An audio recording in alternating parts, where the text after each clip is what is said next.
Bismillahirrahmanirrahim. Assalamualaikum warahmatullahi wabarakatuh. Alhamdulillahirrabbilalamin. Wassalatu wassalamu ala asrafil anbiya'i wal mursalin wa ala alihi wa sahbihi ajmain, amma ba'du. Perkenalkan, saya Ana Anissa Salamah dengan nomor induk mahasiswa 20 12 10 142, Program Studi Pendidikan Agama Islam kelas 6D, Fakultas Tarbiyah dan Keguruan. Dalam video ini, saya akan menjelaskan tentang apa itu qaul sahabi, bagaimana pandangan Al-Quran, hadis, dan ulama tentang qaul sahabi, dan juga kehujahan dan contoh qaul sahabi. Yang pertama itu ada pengertian qaul sahabi. Secara bahasa, kata qaul merupakan bentuk masdar dari qala yaqulu qaulan, yang berarti perkataan atau pendapat. Sedangkan sahabi adalah orang yang bersahabat dengan Rasulullah SAW dan beragama Islam. Menurut pendapat, sahabat adalah seseorang yang bertemu dengan Rasulullah SAW dan beriman kepadanya serta mengikuti dan hidup bersamanya dalam waktu yang lama. Dijadikan rujukan oleh generasi berikutnya dan mempunyai hubungan khusus dengan Rasulullah sehingga secara adat mereka dinamakan sahabat. Ada lagi yang mengatakan bahwa sahabat adalah orang yang berjumpa dengan Rasulullah, percaya Nabi dan ajarannya serta bergaul bersamanya meskipun dalam waktu yang tidak lama. Adapun secara istilah, qaul sahabi adalah argumentasi atau pendapat para sahabat Nabi tentang suatu kasus atau peristiwa hukum Islam yang baru diperoleh dari hasil ijtihad mereka. Qaul sahabi adalah pendapat para sahabat Rasulullah SAW. Adapun yang dimaksud dengan pendapat sahabat adalah pendapat para sahabat tentang suatu kasus yang dikutip dari para ulama, baik berupa fatwa maupun ketetapan hukum. Sedangkan ayat atau hadis tidak menjelaskan hukum terhadap kasus yang dihadapi sahabat tersebut. Selanjutnya itu pandangan Al-Quran tentang qaul sahabi. Dalam Al-Quran telah menjelaskan tentang qaul sahabi walaupun masih bersifat universal. Al-Quran juga tidak menjelaskan secara qat'i, baik perintah maupun larangan secara langsung untuk mengikuti qaul sahabi. Dari ini, wajar sekali kalau berdampak pada perbedaan pendapat di kalangan para ulama tentang kehujahan qaul sahabi. Sebagaimana dalam Quran Surat Al-Imran ayat 110 yang berarti, "Kamu sekalian adalah umat yang terbaik yang dilahirkan untuk manusia, menyuruh kepada yang ma'ruf dan mencegah kepada yang mungkar." Secara tidak langsung mengenai qaul sahabi, dalam ayat ini Allah Subhanahu wa taala memuji para sahabat bahwasanya mereka merupakan umat yang sangat baik sehingga segala perbuatannya baik untuk diikuti.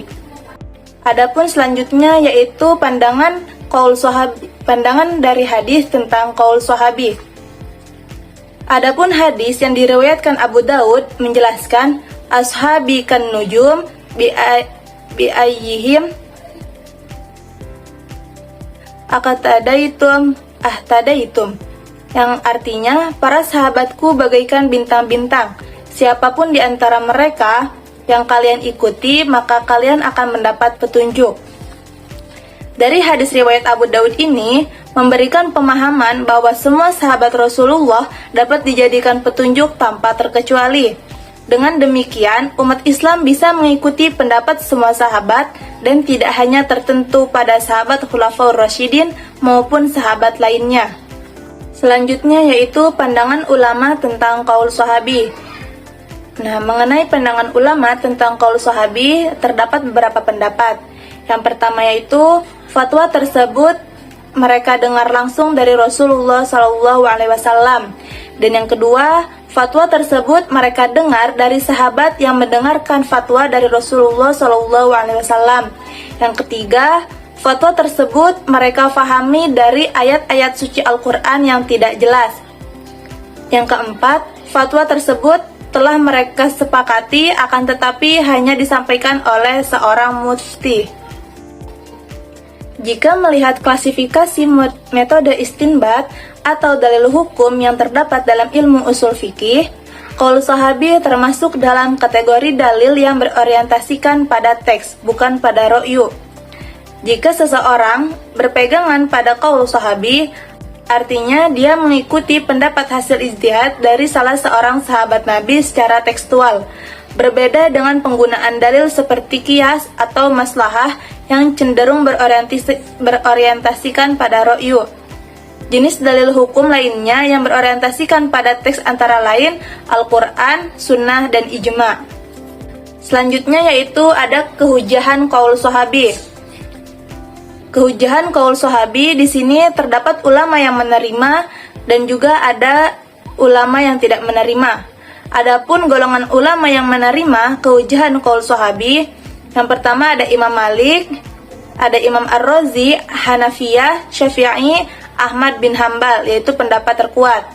Adapun ulama yang menolak kehujahan qaul sahabi, yaitu ada Asy'ariyah, Mu'tazilah, Syafi'i, Syiah, Al-Karhi, ulama kontemporer mazhab Maliki dan Hanafi, dan juga Ibnu Hazm.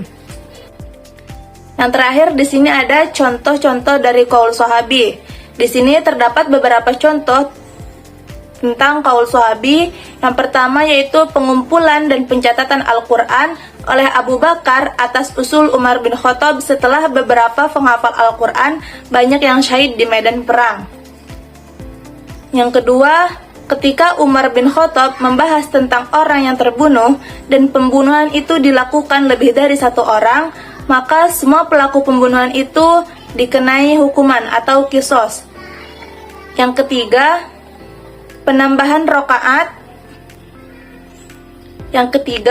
penambahan jumlah rakaat sholat tarawih oleh Umar bin Khattab dan dilakukan secara berjamaah pada bulan suci Ramadan.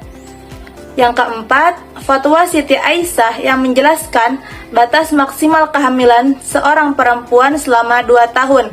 Ia mengungkapkan anak tidak berada dalam perut ibunya lebih dari 2 tahun.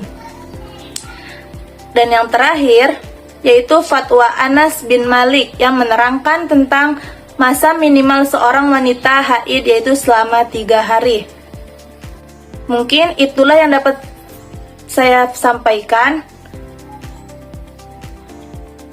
Semoga apa yang saya sampaikan ini dapat bermanfaat bagi kita semua. Kurang dan lebihnya saya mohon maaf. Wabillahi taufiq wal hidayah. Wassalamualaikum warahmatullahi wabarakatuh.